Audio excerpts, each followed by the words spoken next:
Bonjour, je vous retrouve aujourd'hui pour une nouvelle vidéo, qu'on m'a beaucoup réclamée. Il s'agit du matériel que j'utilise en pâtisserie et notamment le matériel que je vous conseille d'avoir, le matériel que je trouve indispensable pour réaliser des recettes de pâtisserie. Que vous soyez débutante, que vous vouliez en faire votre métier ou bien que vous voulez simplement régaler vos proches avec des recettes, il faut être un minimum équipé. Je vais donc vous montrer tout ce dont vous pouvez avoir besoin. Une recette de base en pâtisserie que je fais très souvent dans mes vidéos, c'est la génoise. Donc que ce soit la génoise, le molly cake ou le chiffon cake, vous aurez besoin de moules. Je vous conseille d'en avoir plusieurs de différents diamètres selon la taille des gâteaux que vous voulez confectionner. Donc par exemple celui-ci, le plus petit que j'ai, fait 15 cm de diamètre. C'est un moule PME. J'ai aussi le moule à génoise en silicone de 18 cm de diamètre. C'est à peu près celui-ci que j'utilise dans toutes mes recettes. Et ensuite, j'en ai d'autres un peu plus grands, de 22 et 24 cm, mais tout dépend de la taille du gâteau que vous voulez confectionner. Donc voilà, pour les moules à génoise, c'est pas des moules que vous trouverez chez Leclerc ou chez Auchan. Il faut vraiment les prendre dans une boutique de pâtisserie. Ensuite, ça, c'est pas indispensable, c'est une lyre à génoise, un coupe génoise que j'utilise également dans toutes mes vidéos. Vous avez pu l'apercevoir plusieurs fois, mais ça permet de couper la génoise en disques égaux, de même taille.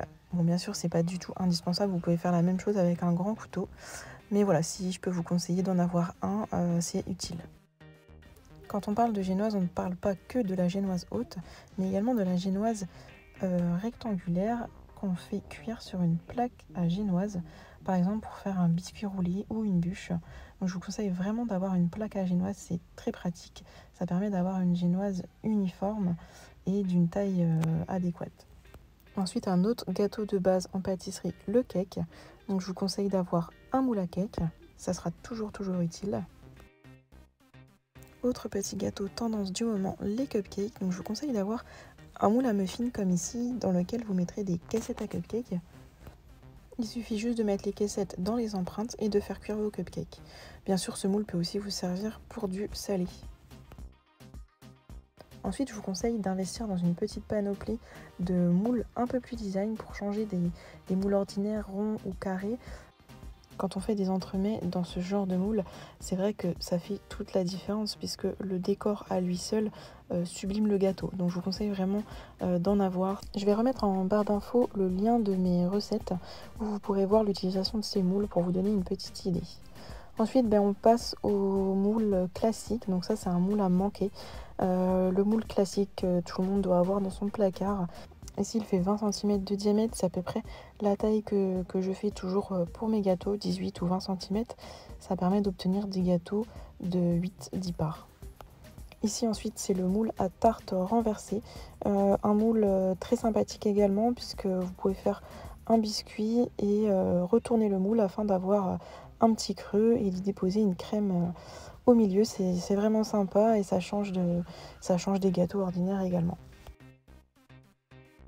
On arrive au fameux cercle, donc les cercles qui sont très utiles pour tout ce qui est tarte, pour faire les fonds de tarte en pâte sablée. Donc il en existe également beaucoup de variétés qui soient perforées, cannelées, lisses, plus ou moins hauts.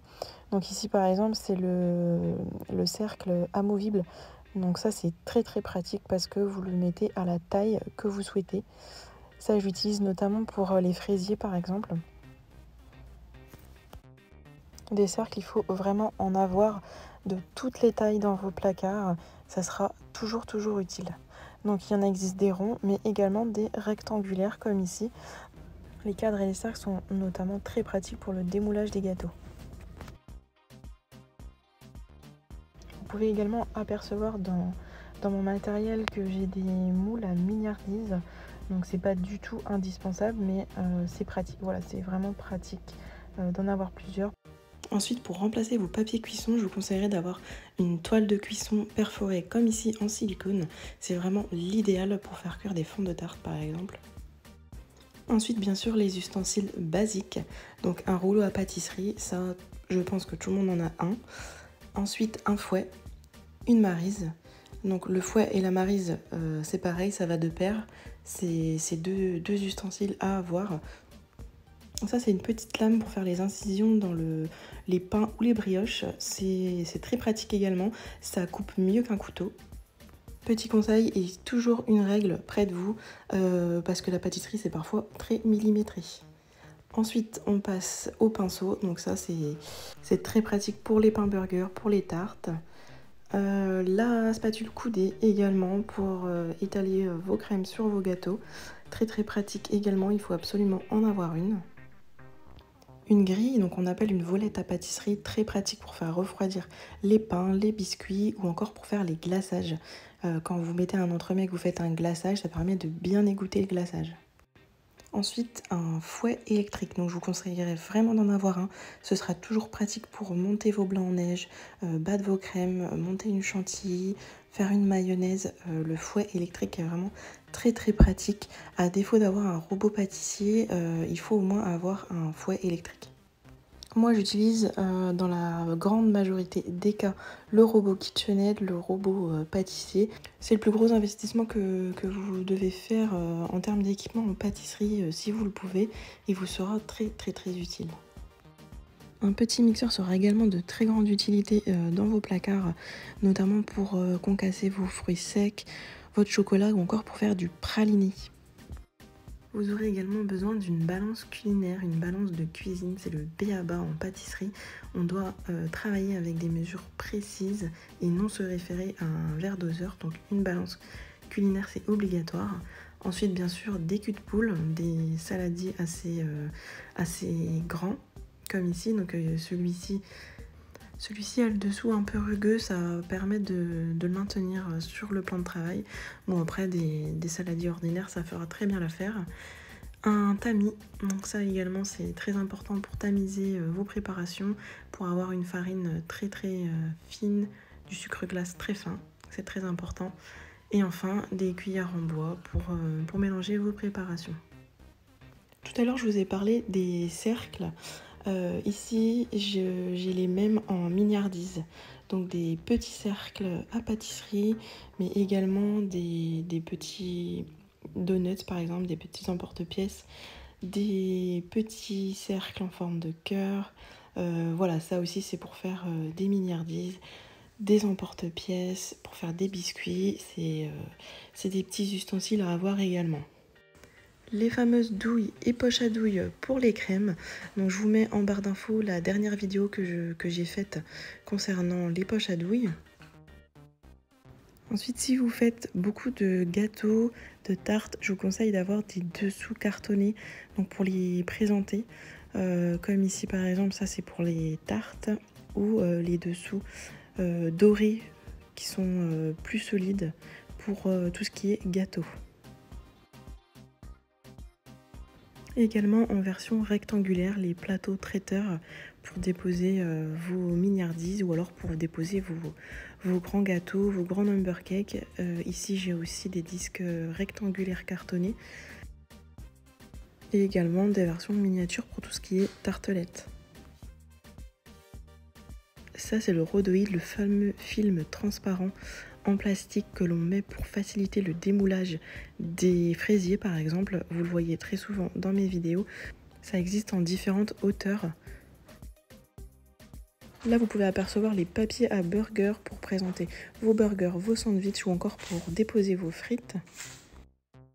Si vous aimez les mignardises, je vous conseille également d'avoir une sélection de petites verrines. C'est très pratique et très joli pour présenter des mini desserts. Le chalumeau de cuisine, c'est également un ustensile à avoir pour faire dorer vos crèmes brûlées ou encore vos meringues. Les crèmes brûlées, il existe pas mal de petits ramequins de différentes tailles pour les présenter. Et sinon, vous pouvez trouver aussi également beaucoup de verrines de tailles différentes et de formes différentes pour présenter vos desserts ou encore vos buffets sucrés salés. Là, c'est des petits contenants en verre pour les mousses au chocolat par exemple. Le thermomètre de cuisine, c'est aussi un ustensile à avoir dès qu'on s'engage dans une recette de pâtisserie un peu plus complexe. Il faut bien surveiller les températures. Et pour finir, les pochoirs à number cake que j'utilise très souvent pour découper ma pâte sablée en forme de chiffres pour faire ces fameux gâteaux. Voilà, je pense avoir fait le tour de tout ce que j'utilisais le plus. J'espère que cette vidéo ne vous aura pas paru trop longue. Je vous fais part d'un dernier petit bon plan justement pour toutes celles qui veulent se reconvertir dans le domaine culinaire. Il existe un site de formation qui s'appelle Hello Classroom qui peut vous faire bénéficier d'une formation et même de plusieurs formations pour se reconvertir en tant que food maker. Donc il y a 3 formations sur leur site, la formation débutante, la formation intermédiaire et la formation avancée, et qui sont très intéressantes puisque à l'issue de chaque formation vous repartez avec un lot. Donc pour la formation débutante vous repartez avec un lot de moules à pâtisserie d'une valeur de 250 €. Pour la formation intermédiaire vous repartez avec un KitchenAid, donc le même robot pâtissier que moi. Et pour la formation avancée vous repartez avec un Thermomix. Et comme c'est une formation qui peut être financée à 100% avec votre compte formation, si vous êtes salarié en France et que vous avez cotisé des heures de formation, voilà, tout ça peut être financé par le CPF. Commencer son activité après une formation et en plus être équipé soit d'un Thermomix, soit d'un KitchenAid, soit de 250 € de moule à pâtisserie, c'est plutôt un gros bon plan. Donc c'est pour ça que je voulais vous en faire part parce que ce n'est pas écrit explicitement sur leur site. Mais n'hésitez pas à les contacter, je vous mets en barre d'infos le lien direct pour discuter avec eux de ces offres. J'avais déjà partagé ces infos sur mes autres réseaux et vous êtes plusieurs de mes abonnés à avoir eu recours à cette formation. Si c'est le cas et que vous me suivez sur YouTube, n'hésitez pas à écrire en commentaire ce que vous avez pensé de la formation. Ça pourra toujours être utile pour celles qui veulent peut-être se lancer. Ils ont bien sûr d'autres formations, mais pour retrouver les formations qui concernent la cuisine, c'est dans la catégorie business sur leur site. Et ensuite, vous avez un peu plus bas démarrer une activité dans l'univers culinaire, donc débutant, intermédiaire ou avancé. La vidéo touche à sa fin, j'espère qu'elle vous aura plu et qu'elle vous permettra de vous guider dans vos futurs achats. Je vous note en barre d'infos toute la liste des ustensiles que je vous ai conseillés. Je vous mets également le lien d'une boutique en ligne où vous pourrez retrouver la plupart des articles que je vous ai montrés. N'hésitez pas à me laisser un commentaire si vous jugez qu'il y a des choses que j'ai pu oublier de préciser. Bien évidemment, on a tous nos articles favoris, nos habitudes en pâtisserie, mais c'est vrai que j'ai pu peut-être oublier quelque chose. N'hésitez pas à me dire si ce genre de contenu sur ma chaîne YouTube vous plaît et je vous dis à bientôt pour une nouvelle vidéo.